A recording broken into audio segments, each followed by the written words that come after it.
Doctor Mohammad Yunus আপনি ভুলে যাবেন না, আমরা আপনাকে ক্ষমতায় বসিয়েছি। আওয়ামী লীগ নির্বাচন করবে কি করবে না, আওয়ামী লীগ আসবে কি আসবে না, এই সিদ্ধান্ত নিয়েছি আমরা। আওয়ামী লীগ মারা গিয়েছে বাংলাদেশে, আর জানাজা হয়েছে দিল্লিতে।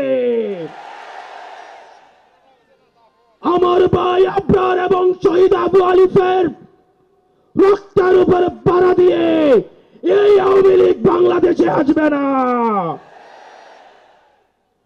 এই সংস্কার আমাদের দেশের সবচেয়ে বড় সংস্কার, আওয়ামী লীগকে নিষিদ্ধ করতে হবে। কোন কিন্তু অথবা নেই, আচ্ছা দেখছি এরকম কিছু নেই, আওয়ামী লীগকে নিষিদ্ধ করতেই হবে। আপনারা ভুলে গেলে চলবে না, আওয়ামী লীগ কোন রাজনৈতিক দল নয়। ৭১ পরবর্তী সময়ে আপনারা দেখেছেন শেখ মুজিব সর্বপ্রথম বাকশাল কায়েম করে গণতন্ত্রকে গলা টিপে হত্যা করেছে। এই বাকশালী দিয়ে ৩০,০০০ জাসদ কর্মীকে হত্যা করে সারা বাংলাদেশে কসাইতন্ত্র কায়েম করেছে। আওয়ামী লীগের লুটপাটের কারণে আপনারা দেখেছেন ৭৪-এর দুর্ভিক্ষে ১৫ লক্ষ মানুষ মারা গিয়েছে। আমরা বারবার করে বলতে চাই, আওয়ামী লীগ কোন রাজনৈতিক দল নয়, আওয়ামী লীগ হচ্ছে একটি সন্ত্রাসী সংগঠন।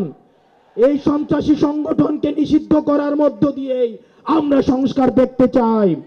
একই সাথে সাথে শাপলায় যে হত্যাকাণ্ড হয়েছে, আমরা আপনাদের কাছে অনুরোধ জানাবো, এই শাপলা হত্যাকাণ্ডে যারা শহীদ হয়েছে, আজকের এই মঞ্চ থেকে এই শহীদের লিস্ট আপনারা জাতির সামনে প্রকাশ করুন।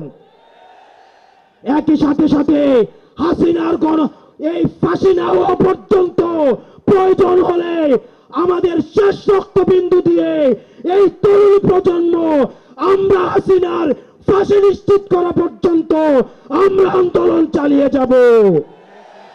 এবং নারী সংস্কার নিয়ে যেই কনসার্ন আপনাদের কাছ থেকে এসেছে, আমরা চাই ডক্টর মোহাম্মদ ইউনূস এই কনসার্নগুলোকে আপনি অতি সত্বর অ্যাড্রেস করবেন এবং অপ্রয়োজনীয় যে সংস্কারগুলো রয়েছে সেটিকে পাশ কাটিয়ে প্রয়োজনীয় যে সংস্কারগুলো রয়েছে, যেটির মধ্য দিয়ে নারীদের অধিকার নিশ্চিত হয়, যেটির মধ্য দিয়ে নারীদের সম্মান নিশ্চিত হয় এবং আমাদের দেশের ধর্মীয় এবং কালচারাল সাংস্কৃতিক যেই সম্মান অক্ষুণ্ণ থাকে, সেই অধিকারগুলো সেই সংস্কারগুলোতে আপনাকে জোর দেওয়ার জন্য আহ্বান জানাচ্ছি।